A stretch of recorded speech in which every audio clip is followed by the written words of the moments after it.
2 Raja-Raja pasal 9. Yehu menjadi raja Israel. Kemudian Nabi Elisa memanggil salah seorang dari rombongan Nabi dan berkata kepadanya, ikatlah pinggangmu, bawalah buli-buli berisi minyak ini dan pergilah ke Ramot Gilead.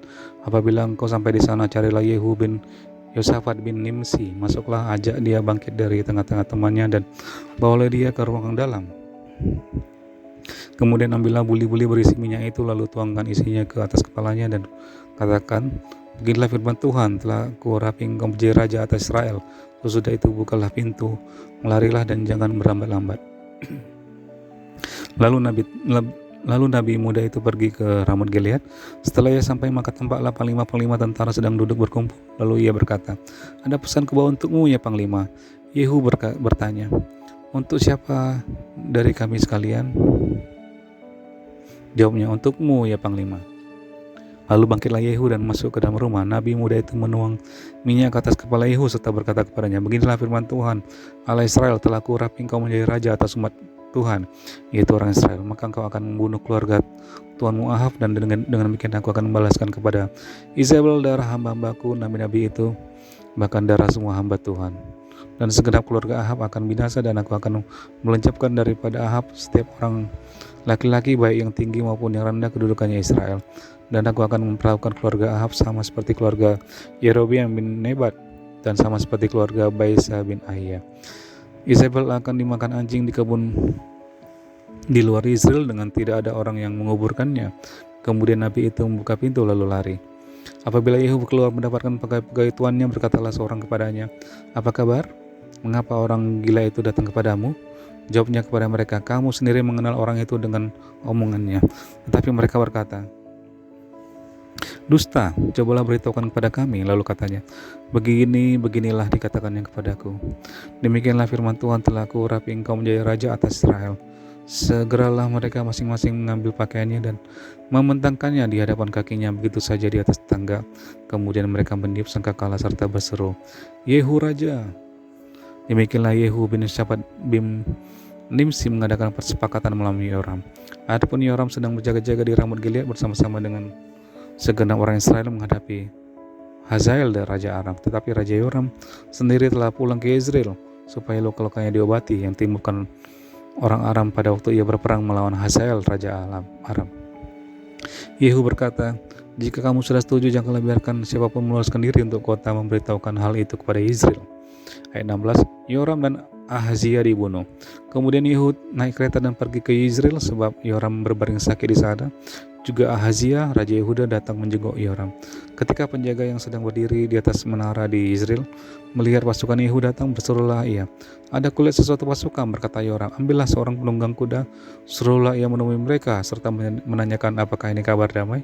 Lalu pergilah penunggang kuda itu untuk menemuinya dan berkata, beginilah tanya raja, apakah ini kabar damai? Jawab Yehu, damai, bukan urusanmu. Baik, baliklah, ikutlah aku.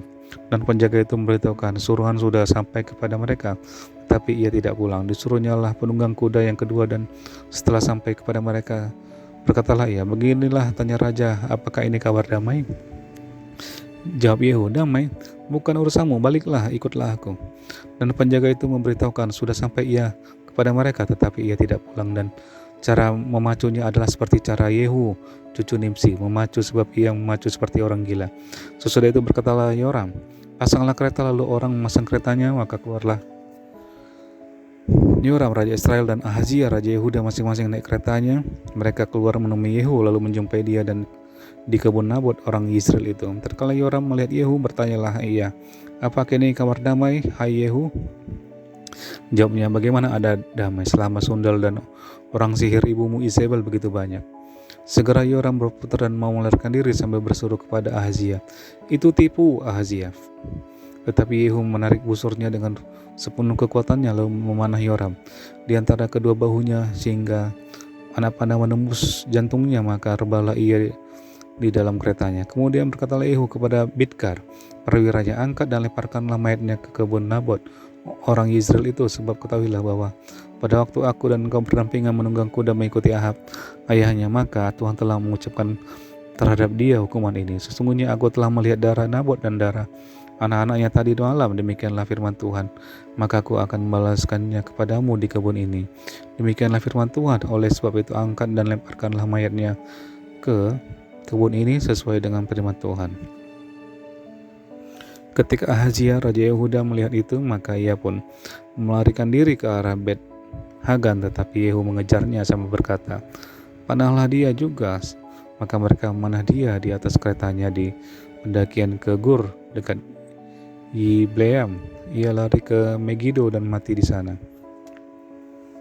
Para pegawainya mengangkut mayatnya ke Yerusalem, lalu mereka menguburkan dia dalam kuburnya sendiri di samping nenek moyangnya di kota Daud. Adapun Ahazia menjadi raja atas Yehuda dalam tahun ke-11 zaman Yoram bin Ahab. Ayat 30, Izebel dibunuh. Sampailah Yehu ke Israel. Ketika Izebel mendengar itu, ia mencalak matanya, dihasialah kepalanya, lalu ia menjenguk dari jendela. Pada waktu Yehu masuk pintu gerbang, berserulah Izebel, "Bagaimana, selamatkah Zimri, pembunuh tuannya itu?" Yehu mengangkat kepalanya melihat ke jendela itu dan berkata, "Siapa yang di pihakku? Siapa?" Dan ketika tiga orang pegawai istana menjenguk kepadanya, ia berseru, "Jatuhkanlah dia." Mereka menjatuhkan dia sehingga darahnya memercik ke dinding dan ke kuda, mayatnya pun terinjak-injak. Yehu masuk ke dalam lalu makan dan minum. Kemudian ia berkata, "Baiklah, urus mayat orang yang terkutuk itu dan kuburkanlah dia, sebab ia memang anak raja." Mereka pergi untuk menguburkannya, tetapi mereka tidak menjumpai mayatnya, hanya kepala dan kedua kakinya dan kedua telapak tangannya. Mereka kembali memberitahukannya kepada Yehu, lalu ia berkata, "Memang gitulah firman Tuhan yang diucapkannya dengan perantaran hambanya Elia, orang Tisbe itu. Di kebun luar Yizril akan dimakan anjing daging Izebel. Maka mayat Izebel akan terhampar di kebun luar Yizril seperti pupuk di ladang, sehingga tidak ada orang yang dapat berkata, 'Inilah Izebel.'"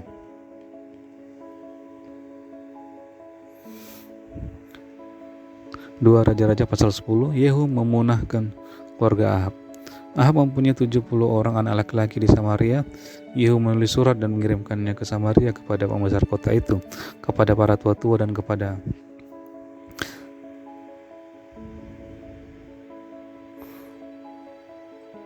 para pengasuh anak-anak. Ahab bunyinya, "Sekarang segera sesudah surat ini sampai kepadamu, kamu yang mempunyai anak-anak tuanmu di bawah pengawasanmu, lagi pula mempunyai kereta dan kuda dan kota yang berkubu serta senjata, maka pilihlah seorang yang terbaik dan yang paling tepat di antara anak-anak Tuanmu, lalu dudukkanlah dia di atas tahta ayahnya, kemudian berperanglah membela keluarga Tuanmu." Tetapi mereka sangat takut dan berkata, "Sedangkan kedua raja itu tidak dapat bertahan menghadapinya, bagaimana mungkin kita ini dapat bertahan?" Sebab itu kepala istana dan kepala kota, juga para tua-tua dan para pengasuh mengirim pesan kepada Yehu. Bunyinya, "Kami ini hamba-hambamu dan segala yang kau katakan kepada kami akan kami lakukan. Kami tidak hendak mengangkat seseorang menjadi raja. Lakukanlah apa yang baik menurut pemandanganmu." Kemudian Yehu menulis surat untuk kedua kalinya kepada mereka. Bunyinya, "Jika kamu memihak kepadaku dan mau menurut perkataanku, ambillah kepala anak-anak Tuhanmu dan datanglah kepadaku besok, kira-kira waktu ini kepada Israel." Adapun ke-70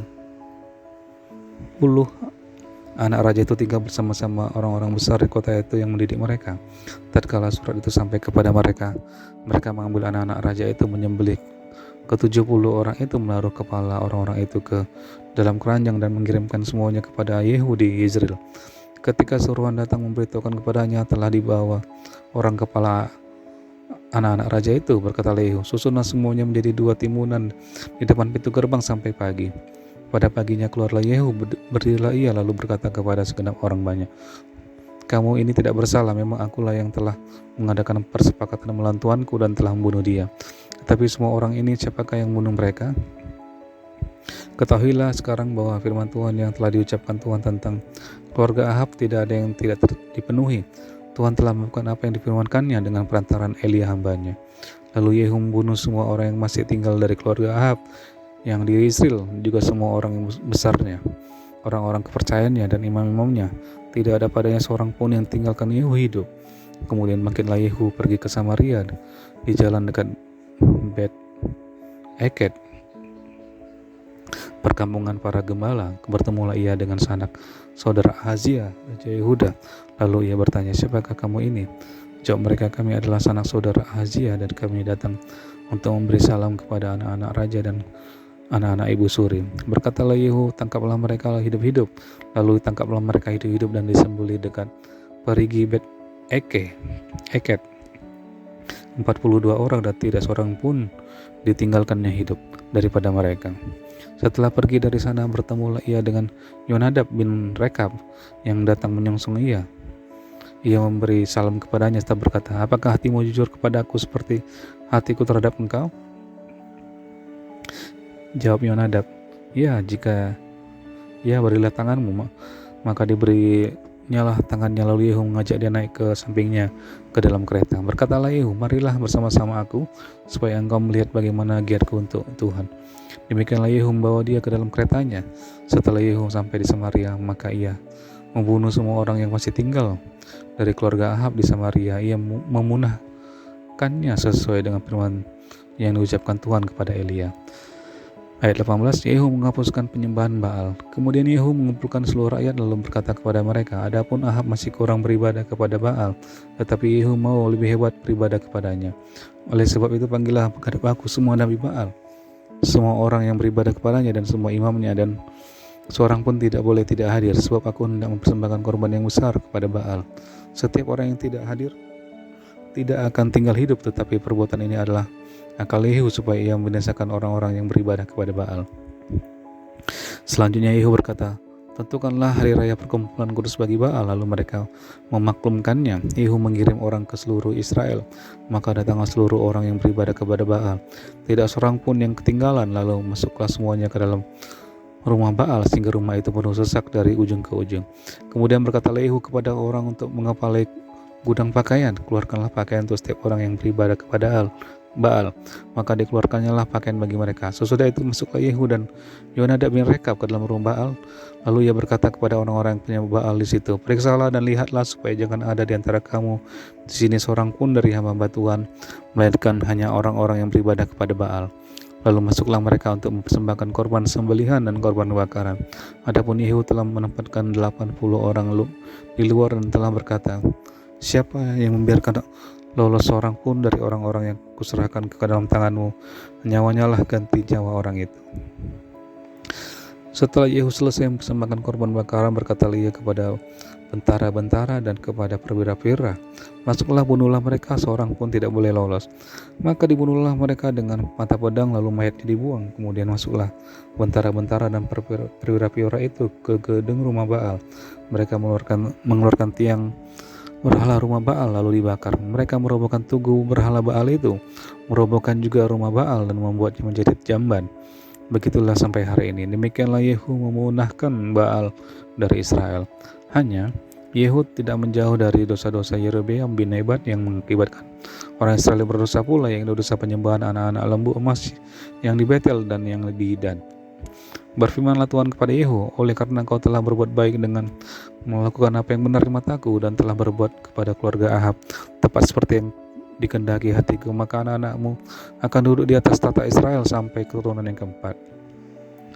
Tetapi Yehu tidak tetap hidup menurut hukum Tuhan Allah Israel dengan segenap hatinya. Ia tidak menjauh dari dosa-dosa Yerobeam yang mengakibatkan orang Israel berdosa pula. Pada zaman itu mulailah Tuhan menggunting daerah Israel, sebab Hazael mengalahkan mereka di seluruh daerah Israel. Di sebelah timur sungai Yordan dengan merebut seluruh tanah Gilead, tanah orang Gad, tanah orang Ruben dan orang Manasye, mulai dari Aroer yang di tepi sungai Arnon, baik Gilead maupun Basan. Selebihnya dari riwayat Yehu dan segala yang lakukannya dan segala kepahlawanannya, bukankah semuanya itu tertulis dalam kitab sejarah raja-raja Israel? Kemudian Yehu mendapat perhentian bersama-sama dengan nenek moyangnya dan ia dikuburkan di Samaria. Maka Yoahas anaknya menjadi raja menggantikan dia. Adapun lamanya Yehu menjadi raja atas Israel di Samaria adalah 28 tahun.